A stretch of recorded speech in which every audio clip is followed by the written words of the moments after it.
وہاں سے آزاد ہو کر بھاگ گئی کسی اور درخت پر یا شاید گاؤں کے ویرانوں میں۔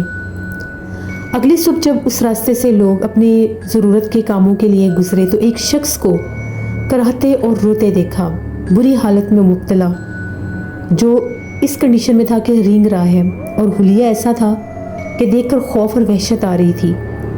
سارے گاؤں والوں نے پوچھا کہ یہ اس درخت کے نیچے کیا کر رہا ہے اور اس کو ہوا کیا ہے۔ گاؤں والے اکٹھے ہو گئے، اس کو اٹھایا، بٹھایا، اس سے پوچھا تو اس نے اپنی زبان سے سارا اعتراف کیا کہ وہ ایک جادوگر ہے اور اس کے قبضے میں بھی بے شمار جنات ہیں، لیکن اس مخلوق نے اس کو موقع ہی نہیں دیا اور اس پر وار کر دیا اور وہ چڑیل آزاد ہو گئی۔ پورے گاؤں میں خوف کی ایک لہر دوڑ اٹھی کہ اب کیا ہوگا۔ اب تو وہ قید کے بعد آزاد ہوئی ہے، اب تو وہ اور زیادہ سخت ہو کے آئی ہوگی بدلہ لینے کے لیے۔ وہ جادوگر جو تھا روتا رہا، معافی مانگتا رہا۔ گاؤں کے لوگ تو اتنے غصے میں تھے کہ اس کو مارنے پر تلے ہوئے تھے۔ پھر گاؤں کے کسی بڑے سمجھدار انسان نے کہا کہ اس کو اذیت میں ہی رہنے دو، اس کے بازو اور ٹانگیں تو وہ توڑ چکی ہے، اس کو اس کے علاقے میں ہی واپس بھیج دیتے ہیں۔ اس نے تو جو ہمارے ساتھ کرنا تھا وہ کر دیا، اللہ کرے گا ہم ان شاہ صاحب کو دوبارہ دعوت دیں گے۔ ہم آج ہی جا کر مسجد کے امام صاحب سے بات کرتے ہیں کہ ان شاہ صاحب سے دوبارہ رابطہ کریں۔ اس آدمی کو، اس جادوگر کو اپنے گاؤں سے نکال کر جو اس کی حدود تھی، جس علاقے کا وہ تھا، وہاں پر چھوڑ دیا گیا۔ اس کے بعد گاؤں میں مزید پرسرار واقعات شروع ہو گئے۔ اب ہوتا کیا تھا، آدھی رات کے ٹائم پر گاؤں کی گلیوں سے ایک خوفناک صدا گونجتی تھی۔ ایک عورت سیاہ کالے لباس میں، سرخ دوپٹہ اوڑھے، ہاتھ میں ایک بڑا سا پیالہ پکڑے، بھیانک آواز میں ہر گھر سے کھانا مانگتی تھی۔ وہ باقاعدہ بول کر کہتی تھی مجھے کھانا دے دو، عورت کے روپ میں۔ شاہ صاحب نے جب اس کو قید کیا تھا تو اس کے بعد ابھی تک اس نے صرف ایک جادوگر کو وار کر کے ختم کیا تھا، جس میں اس کی لڑائی اس کے بھیجے ہوئے جنات سے بھی ہوئی، تو ابھی اس میں اتنی طاقت نہیں تھی کہ دوبارہ سے کسی پر وار کر سکے۔ تو اپنی طاقت بحال کرنے کے لیے اس نے ایک بھیس بدلا کسی انسان کا اور رات کے وقت کھانا مانگنے کے لیے باہر نکلی۔ گاؤں کے سبھی لوگ جس کی آنکھ کھلتی تھی وہ خوفناک آواز سنتے تھے، گاؤں میں گلیوں میں گزر رہی ہوتی تھی اور پاؤں میں جیسے بہت بڑی پائل پہنی ہوتی ہے اور اس کی آواز اس کی چھن چھن دور دور تک پھیلی ہوتی تھی اور وہ یہ کہہ رہی ہوتی تھی مجھے کھانا دے دو۔ ہر گھر میں خوف پھیل گیا، پورے گاؤں میں صبح یہ بات آگ کی طرح جیسے جنگل میں آگ لگ جاتی ہے پھیلی ہوئی تھی۔ ہر کوئی کہہ رہا تھا کہ رات کو ہماری گلی سے آواز آ رہی ہے، اتنا بڑا گاؤں تھا، ہر کوئی کہہ رہا تھا رات کو ہماری گلی سے آواز آ رہی ہے۔ 3-4 دن تو وہ کھانا ہی مانگتی رہی کہ مجھے کھانا دے دو۔ کسی کو، سب کو پتا تھا کہ وہ کیا مخلوق ہے، کسی نے اس پر توجہ نہیں دی۔ اللہ پاک کے کلام پاک کو اپنے پاس رکھا، پڑھ کر حصار کیا اپنے اوپر بھی۔ گھروں میں تو وہ داخل ہو نہیں سکتی تھی، الحمدللہ مسلمان تھے، ہر گھر میں قرآن پاک تھا، نماز پڑھی جاتی تھی، گلیوں میں ہی پھر سکتی تھی۔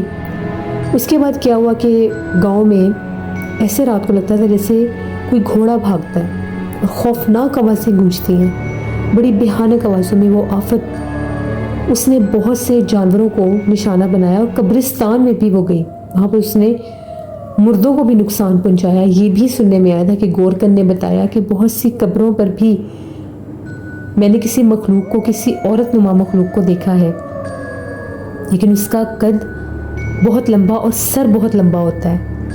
وہ عجیب و غریب طرح سے جیسے مٹی کو نوچ نوچ کر مٹی کو کھود رہی ہوتی ہے، اور جب میں پوچھتا ہوں کہ کون ہے تو وہ پلک جھپکتے غائب ہو جاتی ہے، اور صبح وہ پوری قبر کھدی ہوتی ہے اور اندر کچھ بھی نہیں ہوتا۔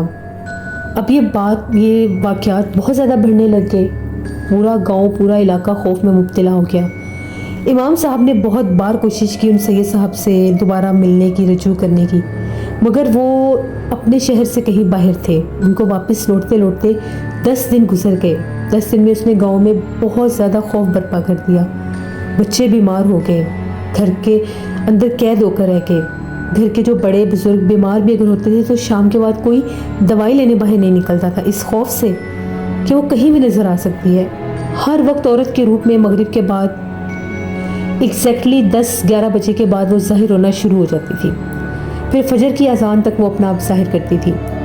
اللہ کا کرم ہوا وہ دوبارہ ظاہر ہوئی، جب وہ اللہ کا کرم ہوا کہ وہ دوبارہ شاہ صاحب جب ملے تو وہ ہمارے گاؤں میں واپس آئے۔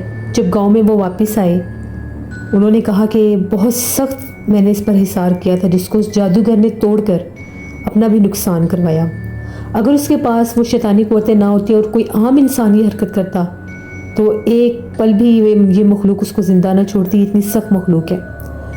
پھر انہوں نے پتہ لگایا کہ آخر وہ کہاں پر ہے، تو پتہ چلا کہ وہ جو گاؤں کا قبرستان تھا اس طرف کوئی پرانا درخت تھا، کیکر کا ایک درخت ہوتا تھا، اس کے اوپر اس کا بسیرا تھا۔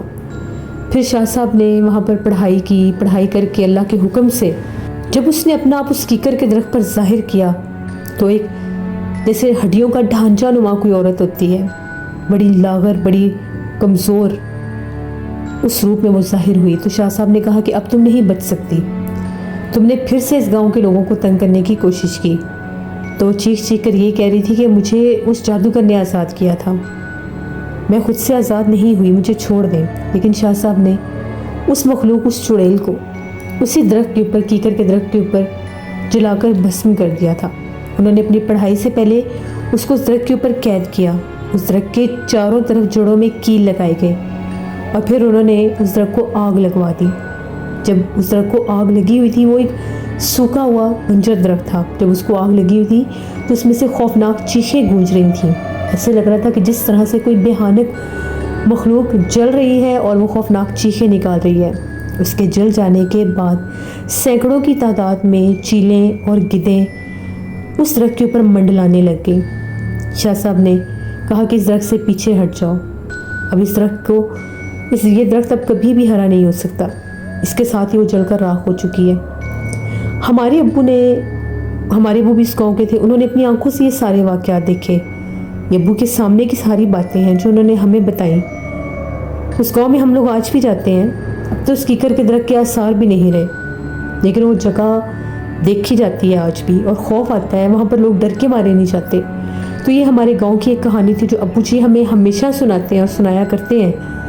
اب وہ بزرگ ہو چکے ہیں، ابھی بھی ہم لوگ ان سے سنتے ہیں، جو میں نے آپ کے ساتھ شیئر کی۔ بہت شکریہ امجد آپ کا۔ بہت سے لوگ کمنٹ میں کہہ رہے ہوتے ہیں کہ کیا صرف پاکستان میں جنات ہوتے ہیں؟